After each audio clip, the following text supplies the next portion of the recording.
Welcome to Profit Boss Radio, where successful women have paved the road to their own financial freedom. Each week, your host, Hillary Hendershot, financial coach, money mindset expert, and experienced wealth manager, will help you discover the keys to the wealth and peace of mind you want and deserve in her no-nonsense and authentic style. Starting right now. It is cold in California, Profit Boss. I have a wool shawl on, and I'm so cold that I think my lungs are shivering. This is a breaking news update for you, Profit Boss. When stuff happens in the stock market or the economy, I do my best to bring you wisdom and cocktail party chatter tips. You may have heard that last week, the Federal Reserve raised interest rates. And of course, just like always, the media is all a chatter. This is the first time they've raised rates all year in 2016, and only the second time they've raised rates in a decade. So, of course, it's time to bring you some wisdom. Here's the real deal. So what happened is that the Federal Reserve Chief, Janet Yellen, along with the Federal Open Market Committee, or the FOMC, which is comprised of 7 members of the Board of Governors and 5 of the 12 Reserve Bank presidents, met to discuss the economy, just like they do, and they decided things are finally looking better. And they raised the federal funds rate a 0.25 percentage point to between 0.5% and 0.75%. Why is it a range and not an exact percentage? Well, because they don't actually control the rate. They only influence the rate. Interesting, huh? So here's some background, and it's a little economics lesson. Do not fast forward. You should know this. An interest rate is the price of money. There are 3 rates in the U.S. that drive almost all money lending. Those 3 rates are the federal funds rate, which is commonly referred to as the Fed funds rate, the discount rate, and the prime rate. The prime rate is the one the Fed does not influence. The prime rate is the rate banks give their best customers. And for example, most home equity lines are priced at prime plus 0.25% or something like that. The prime rate can vary, but the Wall Street Journal publishes a single prime rate that it wants banks to coalesce on. They don't always, but that's how it works. The discount rate is the rate at which banks borrow money from the Fed, and it's typically higher than the Fed funds rate because the Fed doesn't want to loan money to banks. The Fed funds rate is also known as the overnight rate, and that's the rate at which banks lend money to each other. The primary way the Fed influences the Fed funds rate is through what's called open market operations. That's where the Fed buys and sells government securities, bonds. When the Fed wants to increase interest rates, that's also called tight money policy. They will sell bonds on the open market. People buy bonds and give the bank money for the bonds, thus increasing the amount of bonds in the economy and decreasing the amount of money. I said earlier that an interest rate is the price of money. So just like anything, when there is less money in the economy, the price of money goes up. And the Fed wants the price of money that banks lend to each other to be between 0.5% and 0.75% per year. The Fed also has some other tools, but that's the primary one, selling or buying bonds. So this often has a ripple effect on mortgages, but not always. For example, in 2015, when the Fed raised the Fed funds rate by 0.25 point, mortgage rates tipped up briefly, but then fell for 6 straight weeks. But in this case, mortgage rates moved before the Fed funds rate changed. Since October, long-term mortgage rates went from just over 3.5% to 4%. So if you're in the market for a house, you're already feeling that because the effective price of your future home has gone up a lot. And all of this is totally normal. By the way, the stock market is also way up. The Dow is up more than 1,200 points since the presidential election. And folks, this is exactly how things always go and are supposed to go. As interest rates rise, the stock market typically rises also. So houses become more expensive, but your retirement account returns go up too. And if you've been in cash or not in the market at all, you are missing out. It's exactly these kinds of stock market rallies you don't want to miss. If you've been listening to this podcast, remember episode 11, where we discussed the results of a BlackRock investment survey that said women tend to have their portfolios in cash. And this is exactly what I'm out here railing against. And this is exactly the reason why. If you have a globally diversified portfolio, you should be up somewhere between 10 and 20% this year. And I'm still listening to other financial podcasts and other news sources with people saying, oh, I'm all in cash, as if that's some savvy strategy. Those people have lost out on real dollars, and I hope you're not missing out too. Now, eventually the stock market will go down, because that's what it does. The stock market goes up and it goes down, but it will go down less than it has gone up, and people will get scared and they'll sell out, but it will rally again after the downturn and continue to provide the opportunity for very generous compound returns if you stay invested for the long haul. In order to take advantage of the macro stock market trends that I talk about, you can't own just 1 or 10 stocks. You have to have a globally diversified portfolio or you'll miss out. As always, this is not customized investment advice. If you are not a client of mine, I don't know you. I don't know your savings goals or your timeline. If you'd like to be a client, you know how to reach me, info@hillaryhendershot.com. Now, Profit Boss, you know more about interest rates than anybody at the cocktail party. Enjoy.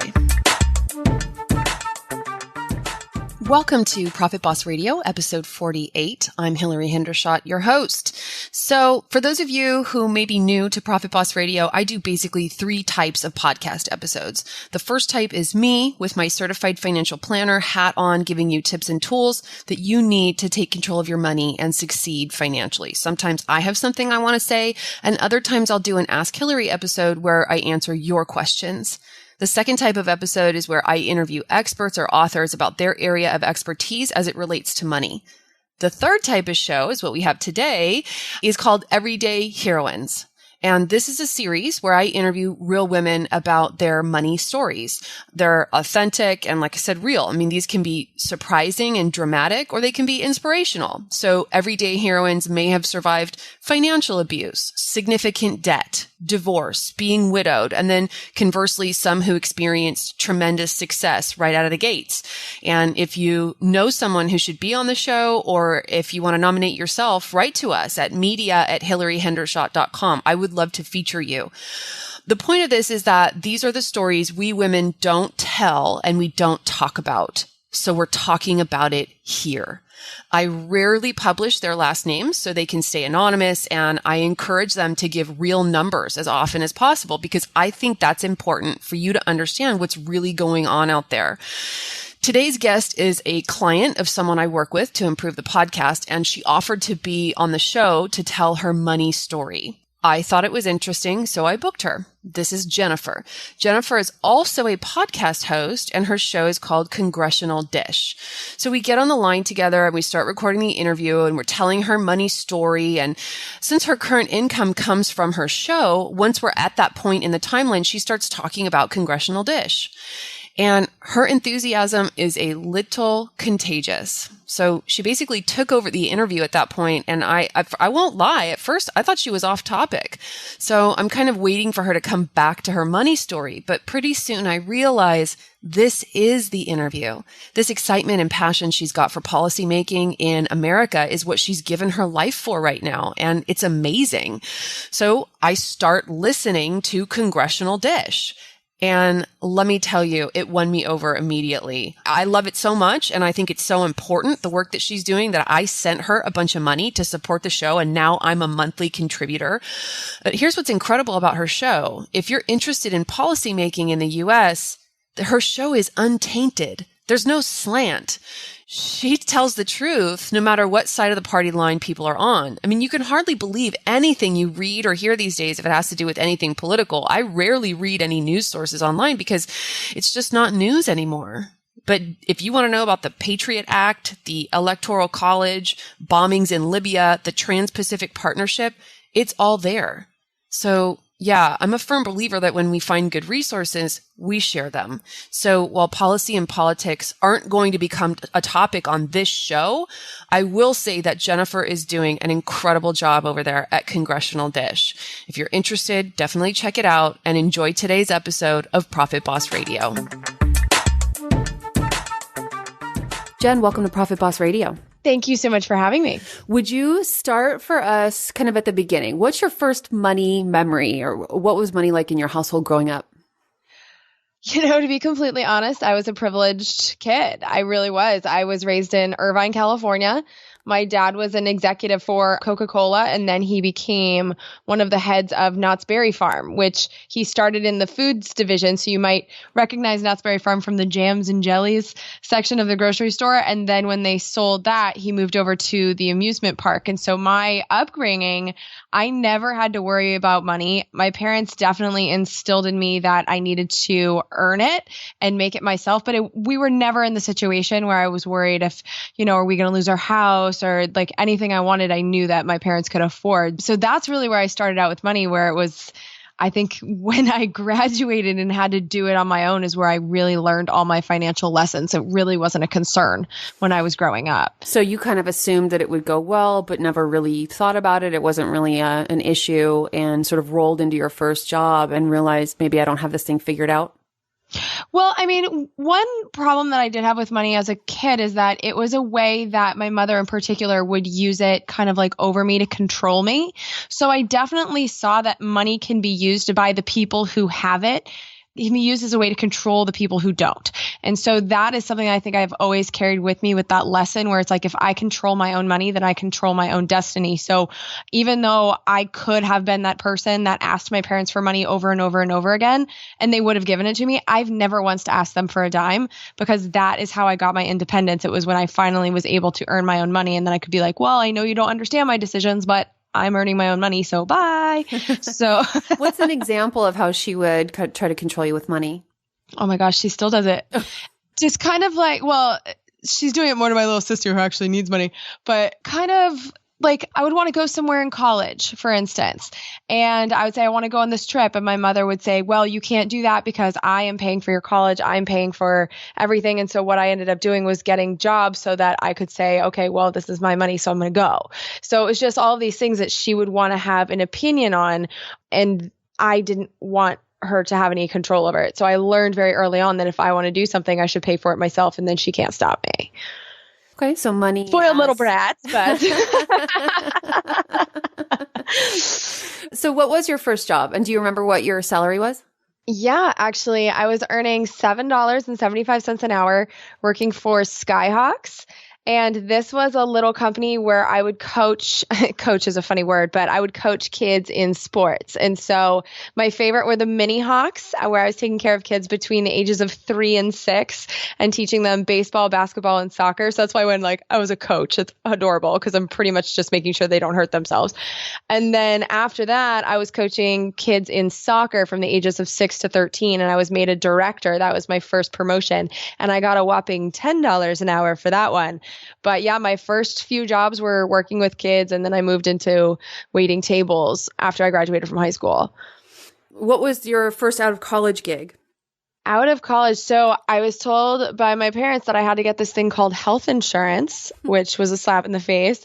And so I knew that in order to get that at the time, it was pre-Obamacare, I would have to have a corporate job, or at least that's what I thought. And so I was living in a giant apartment building next to my college. And actually the property manager was one of my neighbors. And so she found out I needed a job. She hired me because she thought I was a good kid. And so my first job was managing my own building. I started as a leasing agent and then moved up to the assistant manager within 5 months of graduating college. And I did really well in that job. It was not my career path. It does sound like a lot of responsibility though.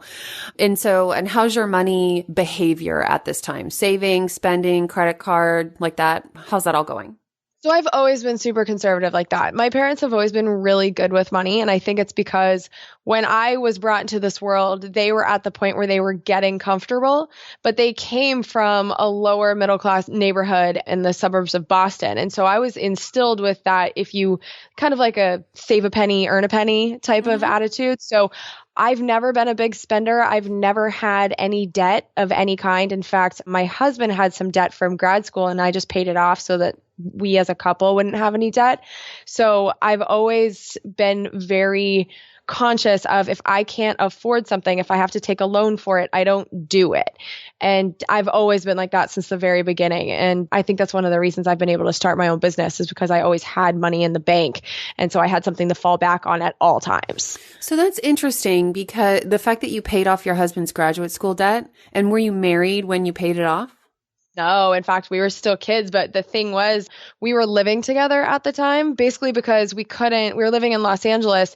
And even back, and this was like 2004, 2005, even back then, the rent was too expensive for us. And it was super frustrating for me, being someone who was helping manage the building, that I couldn't afford the place that I was working in.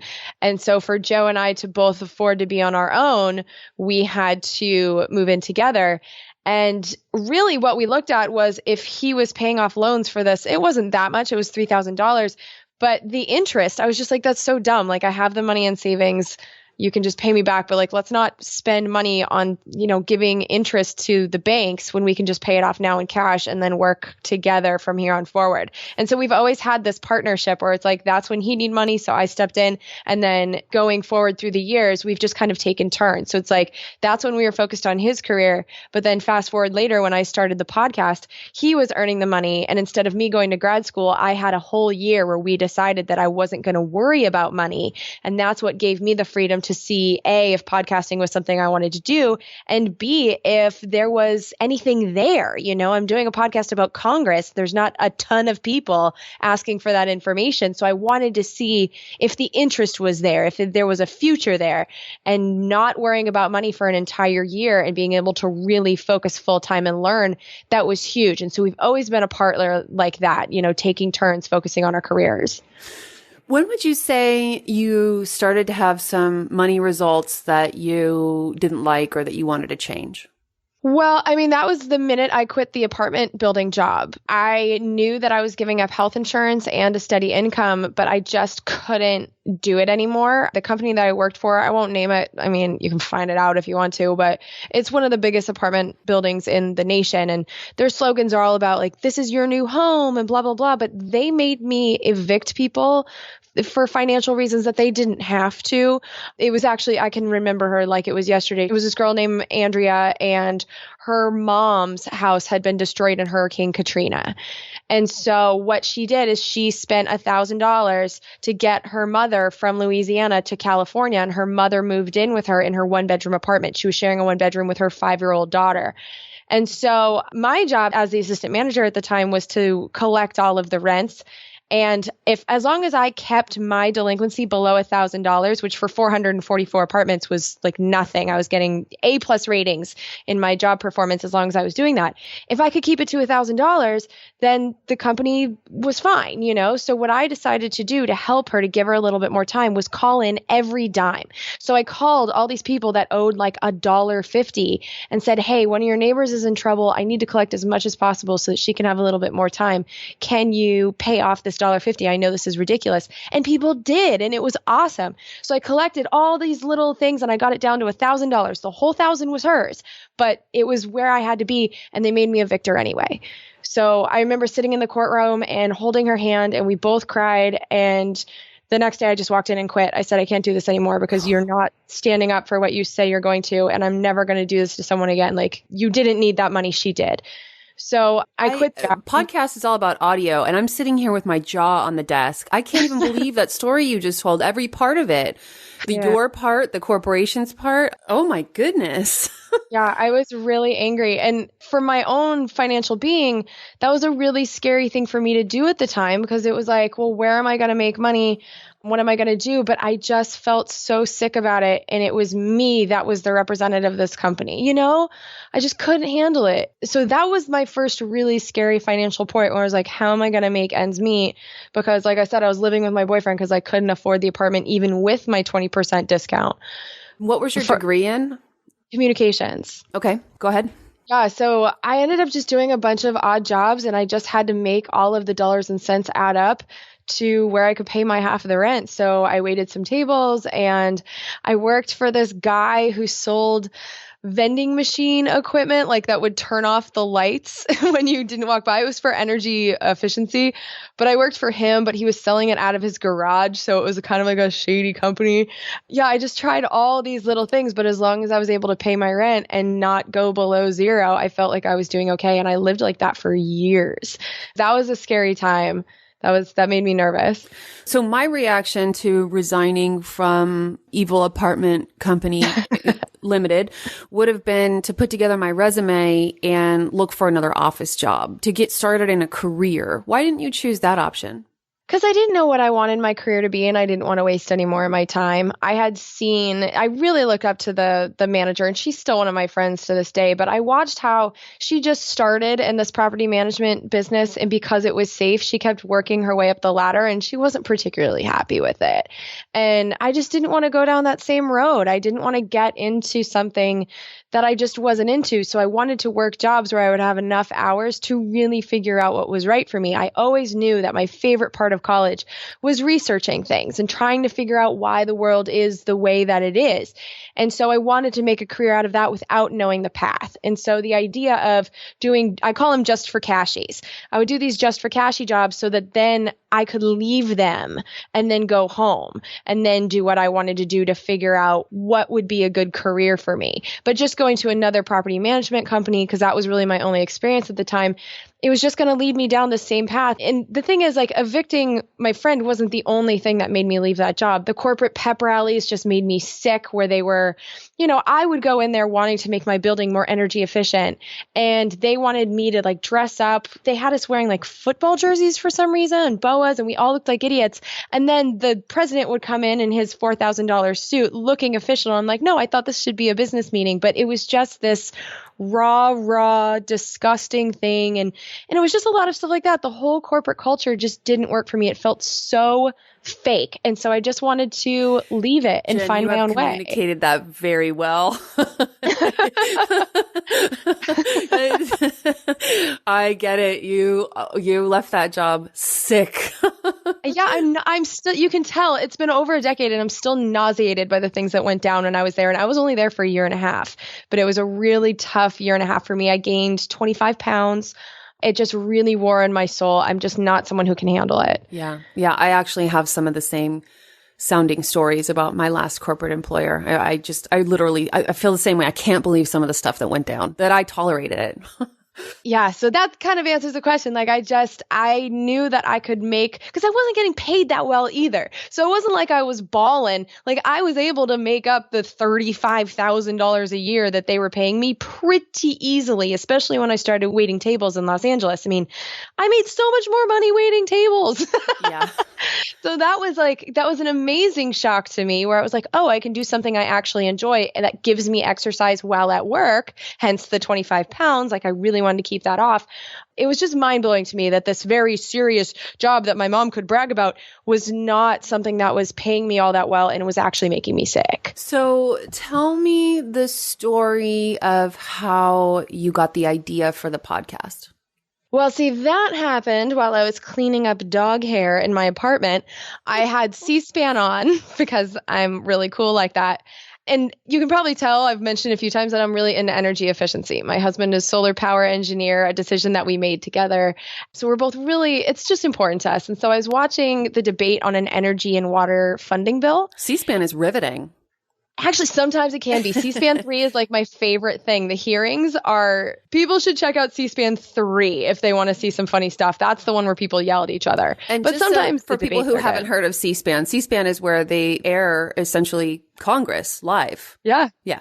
Yeah. And then they'll replay stuff. So there's 3 different ones. One is of the House of Representatives. That's regular C-SPAN. C-SPAN 2 is the Senate and C-SPAN 3 is the random stuff, but that's where you find most of the hearings. And on this particular day, I was watching straight up C-SPAN because it was a House debate on this funding law. And I see this congressman from Oklahoma who's still there, Tom Cole. He gets up there and he puts a amendment into the bill that protects secret campaign contributions. And I was I'm like cleaning and I'm listening. I'm going, am I actually hearing what I'm hearing right now? Like, not only is this guy putting this amendment in there, but he's bragging about it. And I was like, there's no way. Like, I must be hearing this wrong. So the next day, for the second time in my whole life, I looked up the congressional record. And the congressional record takes everything that's said on the House floor and transcribes it for you and includes the text of the bills and all the amendments. And so I waited in there to see, did I actually hear what I thought I heard? And I did. And that amendment actually made it all the way through into the bill. And so then I just started wondering, like, how often does this happen? And so I started reading the congressional record a little bit more regularly to see what was in the debates. And there was all kinds of scandals going on. And then the part that really shocked me is that I went to the internet and I wanted to see, I first went to like MSNBC because I was like, oh, Rachel Maddow must be saying something about this. And no one was. There was nothing on CNN. There was nothing on Fox, nothing. And then there was no blog posts. And so no one knew that this happened. And so that's when I said, I have this communications degree. I know now that there's a place where there's a lot of really important things happening and no one seems to be talking about it. No one seems to know what's going on. And that's when I figured out, well, this is a hole that I know how to fill because I'm not afraid of the language in the bills. I took a business law class and I just found it easy. Like, it felt like poetry to me because you can most of the words in a bill, you can throw them out. They're completely unnecessary. So once you know how to read them, they're not that hard to read. So that wasn't intimidating.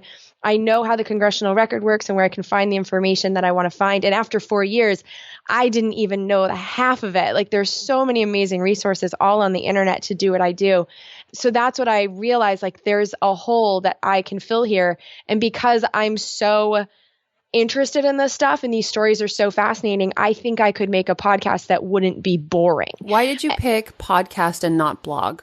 So I actually had a blog for a little while. It was called Little Country Lost. So when I quit my corporate job in 2006, I think I launched the blog within a month of leaving. So that was the thing that I was doing. I probably should have mentioned that. That was the thing that I was doing when I was not making money. I was blogging and I'm actually pretty good at it, except I hate writing. So I found every blog post to be such a chore that I really didn't enjoy it. And to reach people via a blog, you have to reach the people that like to read. Well, the information that I'm putting out there, you can find it if you're looking for it in like The Hill or those types of publications. If you're a reader, you can find it. But I'm trying to reach my friends that A, don't vote. That's the most important group that I'm trying to reach. And B, don't know anything about politics, but care about the world. And I want to make it easily digestible. And I just found for myself, I was listening to more and more podcasts and talk radio. And I don't like reading all that much and I don't like writing, which is ironic because I spend so much of my time doing both of those things.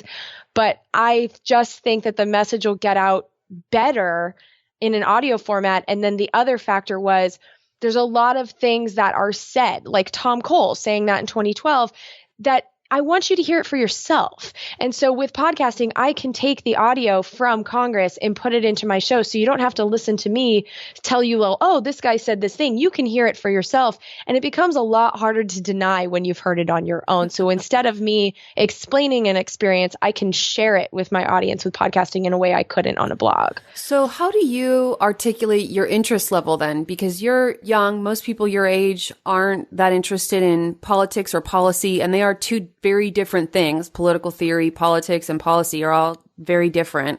Why do you think you're so interested in public policy? Oh, well, I know why. It's because I lived in Germany in 2003 when George W. Bush and his people started the Iraq War. And at the time, I didn't care really about policy at all. I didn't pay attention to much of anything. But when I was living in Europe, I would go into bars with my friends and you can hear a group of Americans from a mile away. Yes, you can. Yeah. And so they would come up to us and basically be like, so why is your country starting this war? And I didn't know. And I found that humiliating. And at the time, I assumed these same types of conversation were going on at home. It turns out that wasn't true. I came home and it was a horrible culture shock for me that I still don't think I'm completely over. When I came back and saw not only that my friends, they didn't care about the war. No one was talking about it. It was just a completely different universe. But then when I turned on the television and saw what our news was doing compared to what I was seeing in Germany, I was disgusted, because instead of it being, this is what's happening today and this is how it's significant and how it can affect you, I'm seeing debates and battles between these two left and right teams and people screaming at each other, and news is nowhere to be found. And so I was so desperate when I got home to know what was going on in the world and not being able to find it, that it became an obsession. I started reading all these books and finding news sources from overseas that I could stream on the internet. And 10 years ago, that wasn't as easy as it is today. And so it was my own desperation to get back to that place where I could feel like I knew what was going on. And it just never went away. And then the more I found out, it's like every answer to questions that I got just led to more and more questions. And that still happens to me every single day when I'm doing this. It's just that curiosity that I'm finding to be insatiable that keeps me going, because, I'm right now I'm looking at this weird pot of money that we're putting into Europe. And it's like, I'm down this rabbit hole today and I'm having so much fun finding out what's really going on. And these stories are so fascinating. I feel like if I could have my own news channel, people would watch it, because these stories are so much better than the Trump and Hillary debate. And so that's what keeps me going. There's too much fascinating stuff, and Congress is my window to it, because that's how I'm finding out the debates that are happening in the halls of Congress. Those are real. And so I'll hear something that's interesting and then I'll start researching it. And it's so, the researching part is so much fun for me. I love it. And I love to be able to share the stories that I find. And that's really what my podcast is. It's not politics. I'm disgusted by politics. I hate every time I hear the words Donald Trump and Hillary Clinton, I want to throw things, because that's not interesting to me. What's interesting to me is what's going on in the world, how it affects us, where is my tax money going? And that, I think you nailed it. That's policy. And I think there needs to be such a shift in what we pay attention to. And so I'm just trying to do my part to tell people, like, this stuff isn't boring. This is incredibly fascinating. And I think that I tell it in a way where it just shows my fascination. And then the other part is I fact check everything and provide all of my sources in the show notes, because everyone seems to be full of crap lately. And I just want to show people where I'm getting this from. Well, you certainly are doing a unique job. But let's rewind in time, because we're telling the story of how you essentially created a side hustle, which became a business. Yeah. It seems like almost it's going to be your own media company, or like you said, your own 6-hour-a-day show. So you're in your apartment and you have C-SPAN on, and you hear Tom Cole do some pork belly rolling. What is it called? Well, I mean, this was just self-serving, funneling to himself of campaign contributions. This wasn't even pork belly. He was helping no one but himself. I got it. And you get irate, you get passionate. And what happens next? Yeah, so I got really angry, and I started kind of airing this idea. I didn't know if it was going to be a YouTube channel. I thought maybe I'd do a YouTube channel of just bills, cut up the debates and make those interesting. And I didn't really like that. And so, but I was kind of talking about it here and there to certain people. And then in the summer of 2012, my dad, who, like I said, he was an executive, he did great. He paid for my college. Like, he's my hero, But one of the things he always wanted was to be an oceanographer. And so instead he went into accounting and made a lot of money. And he, in the summer of 2012, had a nasty heart attack. He flatlined 5 times. And one of the shocks by the defibrillator that brought him back ended up shattering his shoulders. His shoulder surgeon told me that it was almost like he got struck by lightning. And so while he was recovering from a major heart attack, he also had to have a double shoulder replacement. So we basically were living in UCLA Medical Center for 17 days. And then for the rest of the summer, I kind of just moved home and was there with him. And so in his recovery time, we had one of those like tear-filled, like, I love you, man, conversations. And in that, he was like, what are you doing with your life? Like, what do you want to do? And I was like, Dad, I keep having this idea for a podcast. He goes, what's a podcast? I was like, well, told him what that is. He said, well, what's it going to be about? Congress. And he's like, no one cares about Congress. And I'm like, that's where I think you're wrong. And he goes, well, how are you going to make money? And I'm like, I don't know, but I will. He's like, well, all these answers are really unsatisfying to me, but I trust your judgment here. So go for it and I'll help you in any way I can. And so while I was with him for those like next month or so, I downloaded. Dad, by the way. I know, he's the best. And so while I was staying with him, I had tons of free time. So I downloaded about 30 episodes of Daniel J. Lewis's Audacity to Podcast. It's a podcast about how to podcast. And I took very detailed notes, did what he said, and launched it at I think it was like mid-October of 2012, not really knowing what I was doing. Yeah, and it's still going. So Okay, so let's pick it up from the financial perspective. I mean, not to be pedantic, but this is a show about money. No, please. So in 2012, you were doing, what did you call them? Cashies? Just for cashies. Just and for at cashies. the time, I was working at weddings, which was one of my favorites. My friends owned a photo booth company. So my husband and I would like put the photo booth into our little Volkswagen Bug, go to someone's wedding, set it up, party, and then like do the scrapbook for the bride and groom and then break it down and bring it back. I had one of those at my wedding. Yeah, they're the best. It's so much fun. I love that job. It's one of the favorite things from the event. So now do you kind of go off the deep end doing research and you're podcasting, and when you start podcasting, you're not making any money. So did your income actually go down? Yeah, because I had to stop doing the photo booth company. But at that time, my husband had stopped that summer doing the photo booth stuff because he had found a job in the solar industry. So he was working in solar. Our income was actually okay enough. I mean, we were living in Boston, so the rent was reasonable there. And so we were living basically off of his income. And then we made this deal because he did grad school for 2 years.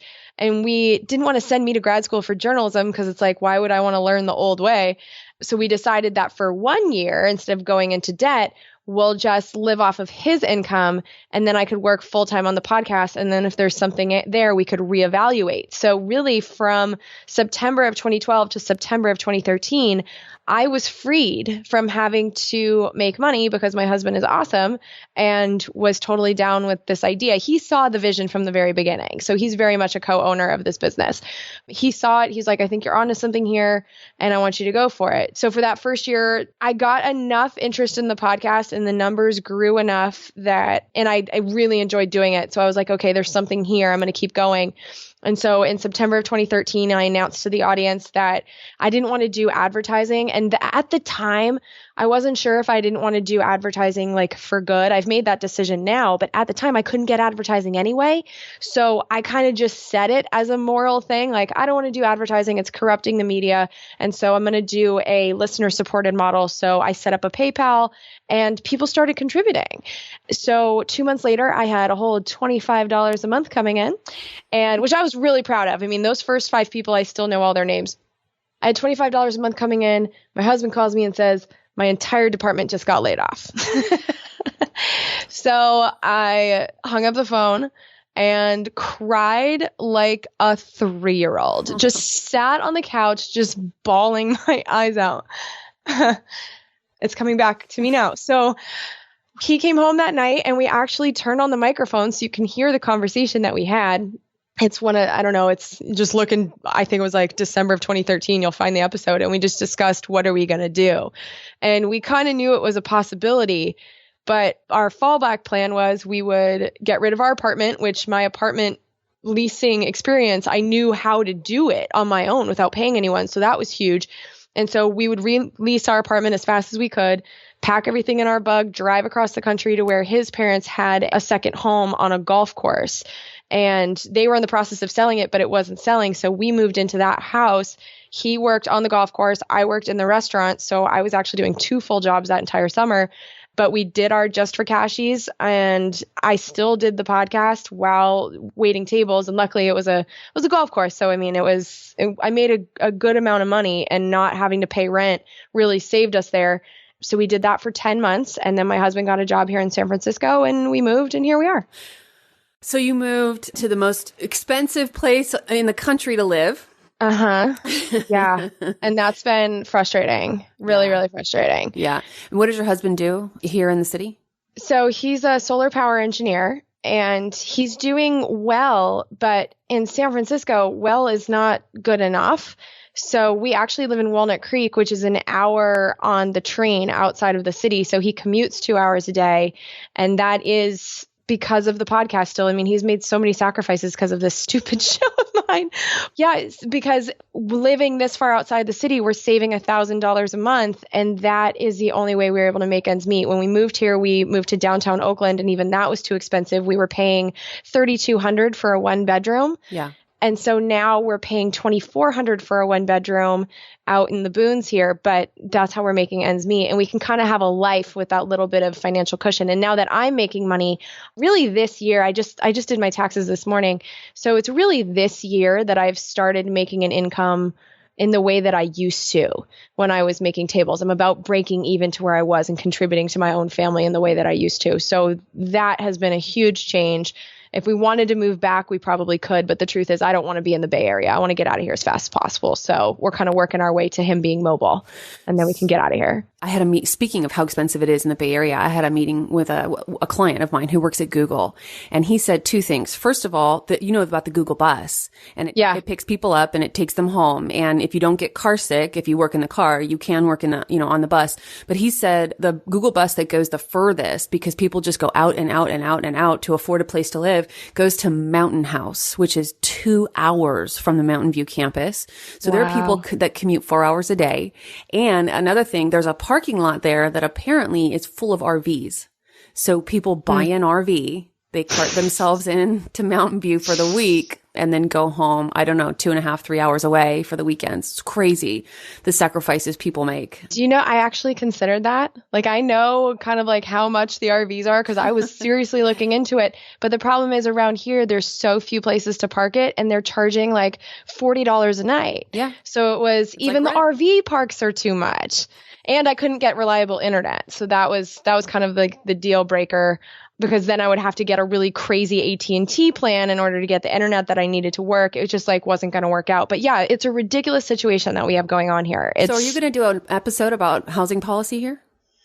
Well, I mean, maybe, but I don't understand what's going on, because in my own building, I can tell you that they have at least a 15% unoccupancy rate. Like, I know it. I've seen their sheets, and yet they still raised my rent 10%. They have a bunch of storefronts in the bottom of the building next door. It's all owned by Avalon. They have a bunch of storefronts. Most of them are empty, yet they're still raising people 10% that own those businesses. So there's something very strange going on here. It's not connected to supply and demand. And I don't understand the game. I don't understand what's happening, but I'm feeling the same way I did in like 2006, 2007, where it's like there's a big old bubble going on. And I think it has something to do with collateralized loan obligations, which are kind of like one of the things that crashed our economy in 2008 were collateralized debt obligations. So it's like when they were chopping up people's mortgages and putting them in these big piles and selling them over and over again to the point that you didn't know who owned them. They're doing that same thing, but with corporate loans. So I think that might be a part of it. Like, there's just something really shading going on, and the same type of crap that was going on before 2008, it's happening in different ways, but none of the laws that they enacted did anything about the core problems. So not to be Debbie Downer, but I see a big crash coming. And so, yeah, I think my job just is to keep watching these hearings. And so when it happens, I need to be ready, be watching on the hearings, and then figure out what's going on in real time. Because right now, everyone's acting like everything's great here, and I think we're just in a big old bubble. It's pretty crazy. And I actually did my senior economics thesis on housing policy in Silicon Valley. So we'll talk offline. I would love it if you would do an episode on that, because I think it's insane. And the amount of burden that each individual has to carry and bear in terms of time in the car, dollars lost, right? Like if you live in the city, you live in a shack or a closet. And if you don't choose to, then you spend your life commuting and in a car. And so definitely we'll talk offline. I'll see if I'd love for you to do an episode on that. Well, I'm a little older than you, I think. My college career was 2 decades ago. So let's see what we can resurrect and what I might be able to impart. So talk to me about the rise of income from the podcast. So this has been really awesome. In the last year or so, it's all correlated to how many people are listening to the podcast when you do a listener supported model. And actually what I call it is the value for value model. I'm straight up stealing from the guys that host the No Agenda show, Adam Curry and John C. Dvorak, and they've been mentoring me this whole time because they are really the masters of it.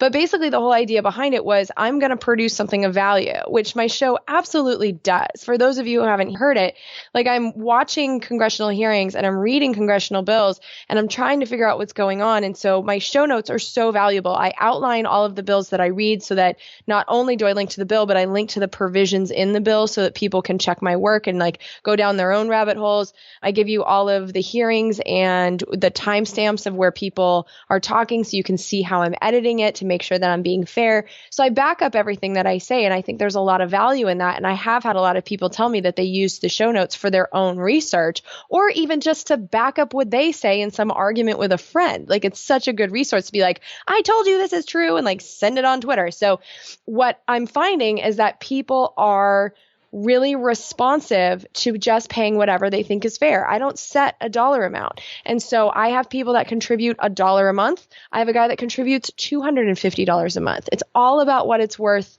to them. And I love watching the different numbers come in. And some people do it on a monthly basis. Some people contribute whenever they feel like it in whatever numbers.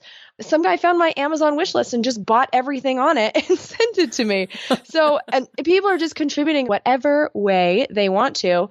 It's been beautiful. And the more the audience grows, the more of the people who will contribute find the show, and the show has actually grown financially. So it's really just at this point to grow my income to a point where, because I'm stable enough, but I'm not personally making a very great income. I'm saying this year I'm probably going to walk with like 20,000, which is, it's great for a podcaster, but that's not, I know that I'm personally worth more than that. But all I have to do at this point is grow the audience. And I think my show is so similar to Dan Carlin's shows, and his audience is so much bigger than mine. So I haven't even come close to the ceiling. And yeah, so that's really, as long as I am producing a quality show and the information is good and I don't slack on the show itself, I don't see any reason why it wouldn't keep growing. What are some of the big pivot points, and do you think that you yourself had to grow in order to grow the show and the revenue from the show?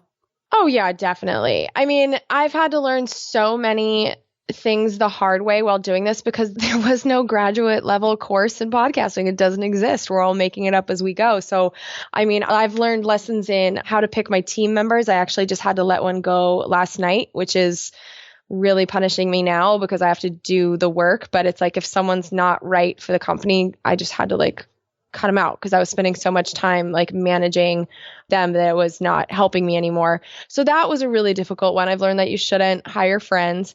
But then I also made a really good hire, someone who's running his own business. So like that kind of partnership, that's a lesson that I learned. So that's what I'm looking for, is that I'm looking for someone that's got a reason to do good work. What else? I mean, I've learned so much from this. So do you ask for money on every episode? I do. I have to. If I don't, people won't contribute because they don't know about the model. And so Is it hard for you to ask? I hate it. I hate it with a fiery passion, but it needs to be done. So one of the things that I've had to get over is that it's not an ask. It's so this is what you're paying for. This is the business deal that you and I are working out between like the producer of this podcast and the listener, because up front, it's a free product, but it's not free for me to make. It's not, I have to make a living somehow. So it's like a deal that I'm making with people. And obviously most people are freeloaders. They just listen to it and like they don't pay and whatever. Right. But some people do hear that message and it's almost like an honor system thing. And it's funny because I'll get these emails from people that are like, I've been listening for 3 years. I'm so sorry, but now I finally have the funds and you've deserved this the whole time. And so I never know what it's going to be, what argument I make from week to week that's going to finally get someone to chip in. Like I have one lady, she writes on her check every single time that my podcast is worth 10 times more than Fox News, because anyone who has a cable bill, I found out they're paying $1.50 every month of that cable bill to Fox News. And I was like, so if you find Fox News to be more valuable than Congressional Dish, well, then keep paying nothing. But if you find this more valuable than Fox News, contribute at least $1.50. And so she contributes $15 a month.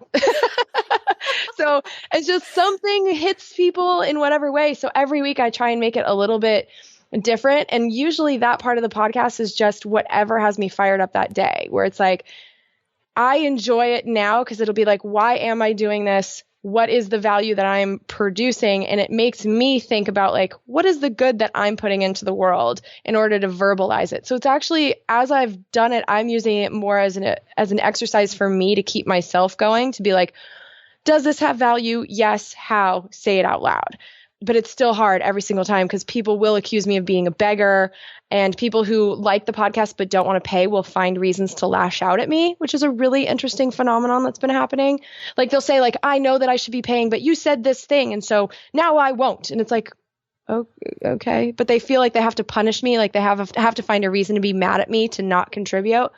So yeah, it's just been a really interesting roller coaster, and where I only know 2 other people on earth that are doing it like this, we definitely have to like help each other with like, how does this work? What's working better? What doesn't? It's so new. Who else is it? The No Agenda Show? Yeah, Adam Curry and John C. Dvorak, and they do an amazing job. They have a whole hierarchy of people. So once you get to like $1,000, you become a knight or a dame or a baron, and they have this whole thing that they do. But that all just kind of happened organically. And that was one of the questions I asked them. I was like, should I be setting something like this up? And he's like, no, it'll just happen. And sure enough, the Congressional Dish arms race was launched by Mark Boyd, who challenged other people to contribute more than he does. And so his contribution was $20 a month. And now the person in the gold position of the arms race is contributing $250 a month. So stuff like this does just happen. And John and Adam are on, I think they're almost at 900 episodes, and I'm on 136. So we're definitely on different levels there. I'm much newer, but it is nice to know that there is some kind of path that I can follow, even though our shows are different and our approaches are different. There are people that's working for. So just knowing they were out there gave me so much hope. So you don't do a weekly show? I can't right now. I tried, and then I basically lost my mind in March because I was working nonstop, and it was making me crazy. Like I love the show and I want to produce as much as possible, but I couldn't do it. So I went to Mexico, as we do, with 6 days notice. I'm like, I just have to leave. Went to Mexico for 6 days with my best friend, talked it out. And then I came back and just apologized. And I thought I was going to take a huge financial hit. I was like, but I'm so sorry. I can't keep doing it at this level. And people paid me more. It was so bizarre. They were just like, we get it.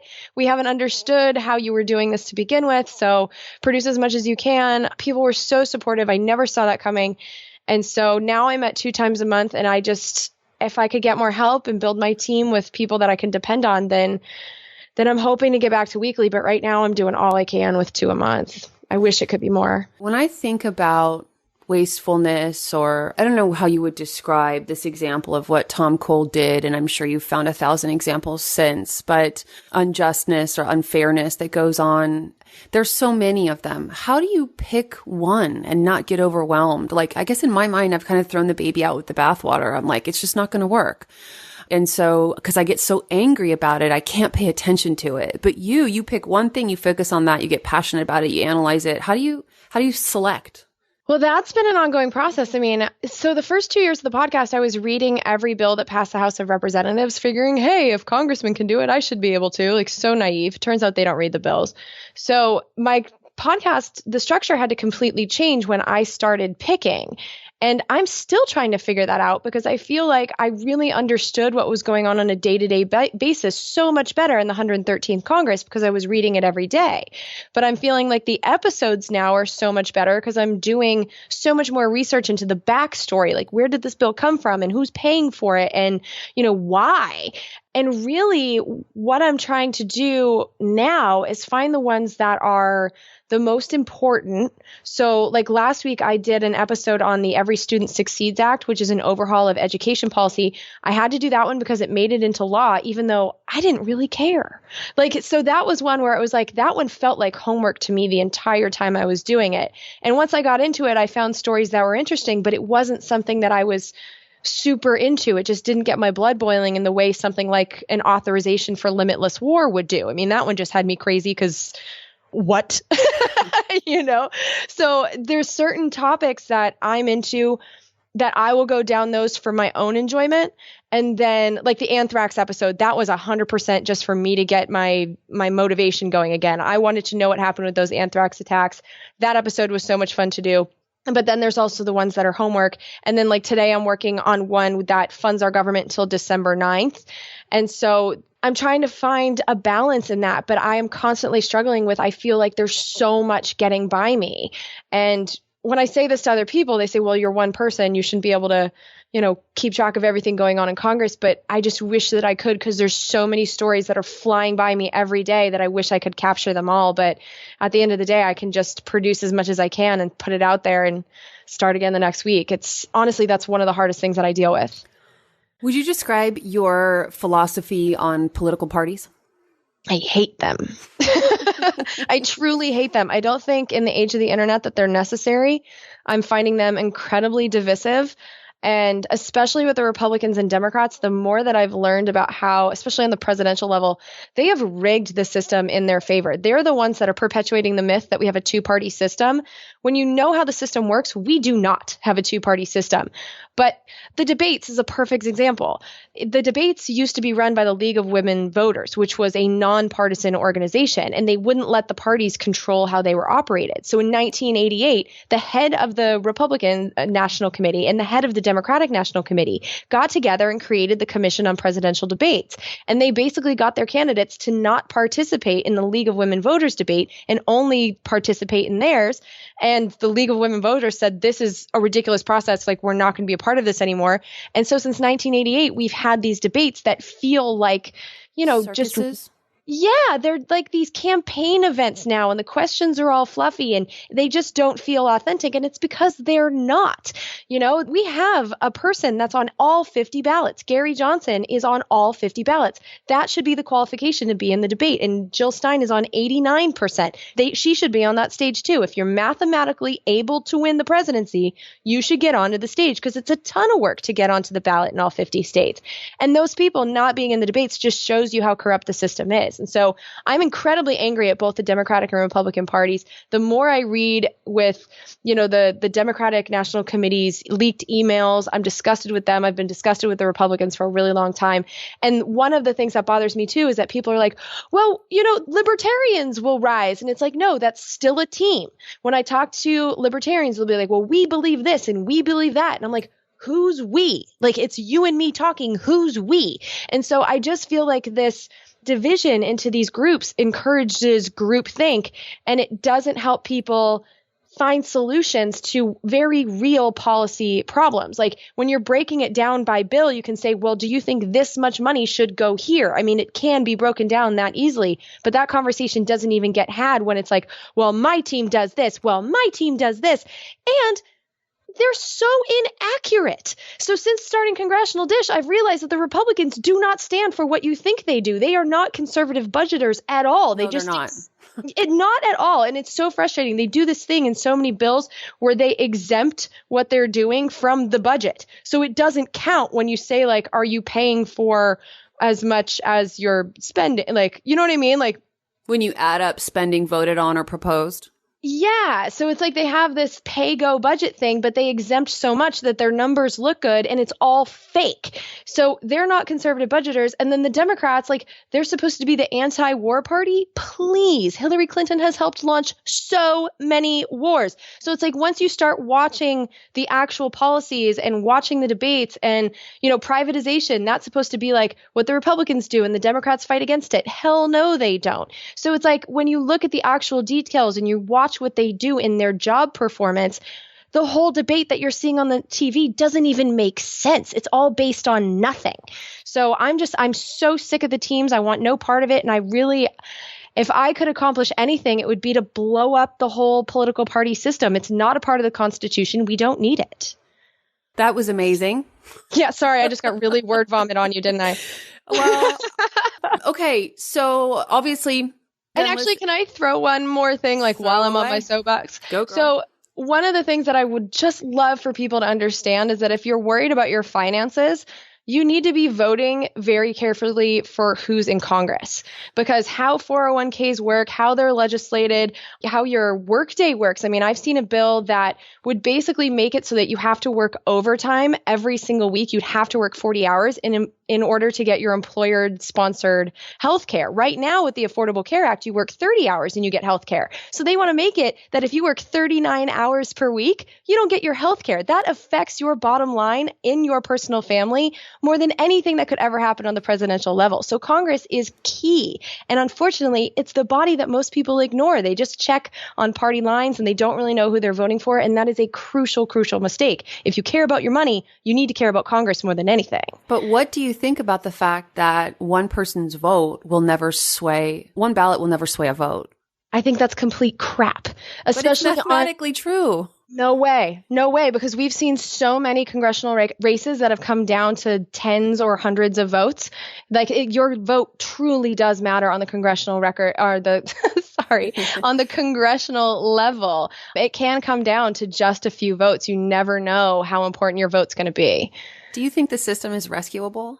Yes, absolutely. So one of the reasons that I got so into the Congress idea is because I found out way too late in life that the House of Representatives can be replaced in full every 2 years. So if we mobilize and focus specifically on the House, which controls the declaration of wars and also controls all of the money, and he who controls the money controls the world, we have the power to fire all of them. Now, obviously, there's other things involved in that. You have to get better people on the ballot, and I did a whole episode on how to get on the ballot in all 50 states as an independent. So it's like we have some work to do, but we could mobilize, take over the House, and then we get to write the laws. But what we're doing right now by ignoring Congress is we're electing the same people over and over and over again, and then pretending to be shocked when we get different results. It's like people think that by changing the president, that's going to change everything. It's actually not true at all. By changing the president, you've only changed one office. It's Congress that does all of the lawmaking. So as soon as I found out that we have the power to press the restart button every 2 years, I was like, this is my path to fix it. The House of Representatives is where I put all of my hope. And so that's why I started by reading every bill in the House, because it's still my laser focus. Not even necessarily the Senate. We can replace a third of them every 2 years, but it's the House. If we change the House and get a lot of people like you and me there, oh my God, we can change it all, and we can do it all very, very quickly. But even if you don't align with a party, you have to align on the side of, say, small government or big government, don't you? No. I mean, I don't even know what those terms mean anymore, because government isn't like a glass of water. It's not big or small. It's effective or ineffective. And what I've noticed is that we have a large group of people in Congress in both sides that are working to dismantle the government and make it ineffective so that businesses can do whatever they want. And so that's an actual strategy of taking down regulations and making government ineffective. Because like if you think about like the IRS, if the IRS is understaffed and doesn't have enough money, then they can't do their job that well, and tax dodging becomes a whole lot easier. And so I've seen this orchestrated attack on the IRS has been going on now for over 3 years. And this is on purpose. And so those people say they like small government, but what they really like is ineffective government in that way. The same with the Securities and Exchange Commission. That's the Wall Street police. And the Wall Street police are getting attacked all the time by these small government people. And that's just a catchphrase. What they're really doing is trying to make it harder for the SEC to police the people that are paying for their campaigns. So when people say big government and small government to me, it means nothing, because I'm one of these people that thinks that government can and must do good. You know, like businesses need to be regulated, or else we're going to have a whole world run just for profit. And if you let an oil company do whatever they want, they're going to just dump their toxic waste instead of spending all of the money to do it safely. I mean, that's just the results that happen. So it's like you need some government regulation. So I feel like I am taxed enough already, but at the same time, I want the government to do good work. And I think that that's in the big government, small government fight. Those seem to be ideas that don't go together. But now that I'm doing Congressional Dish, I know that we do pay enough, but the money's being funneled in the wrong directions. The money is being divided into private pockets, and it's just Like a good example is there's a drug that basically cures hepatitis C, and it's bankrupting our Veterans Administration. So we're putting $1.5 billion into hepatitis C for the Veterans Administration because it's $600 per pill. Well, in India, that same pill costs $4. So if we were being charged the same way India is being charged, it would cost us $10 million. Instead, we're spending $1.5 billion.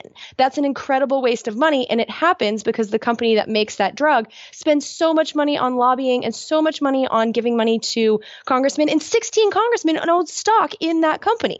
So it's like, once you realize this dynamic and how this works, we can combat that, pay just as much as we do in taxes now, if not less, but have a better government. And so when you look at it like that, big government, small government, it doesn't mean anything because we can have effective government and not get charged more. It's possible. I think you are the have integrity and do the right thing party. I mean, really, why is that so hard? Yeah, well, I shared with you earlier, I did almost go to work in policy. It is something I'm very passionate about. And so I'm happy to let my listeners know about the good work you do. Your passion is certainly contagious and you articulate incredibly well. So I think you're a natural fit for the podcast. Oh, thank you. I felt like I was tripping all over my words, but you got me really fired up today. This one felt good. Isn't audio an incredible medium? I really enjoy it. It's so fun. All right. Well, Jen, thanks for sharing with us today. If you're listening, click over in your podcast app to Congressional Dish. If you forget, see the show notes for today's episode at hillaryhendershot.com/40. And Jen, be a friend of the show. It's great to know you. And thanks for all the good work that you do. Absolutely. Thank you so much for having me. Profit Boss, do you hate getting unsolicited advice? I kind of do. Whether it's well-intentioned or not, any kind of splaining just feels, I don't know, sort of aggressive and unwelcome. Of course, when I see someone who's important to me and they're struggling, sometimes it's tough to bite my tongue and just be there for them. So it's kind of a conundrum, right? We aren't here to run our friends' lives, no matter how well qualified we are to do it. On the other hand, if you discover something that's really made a difference to you, don't you just want to share it with everyone? I mean, it would be really presumptuous of me to just assume that my little podcast is something every listener just can't wait to share.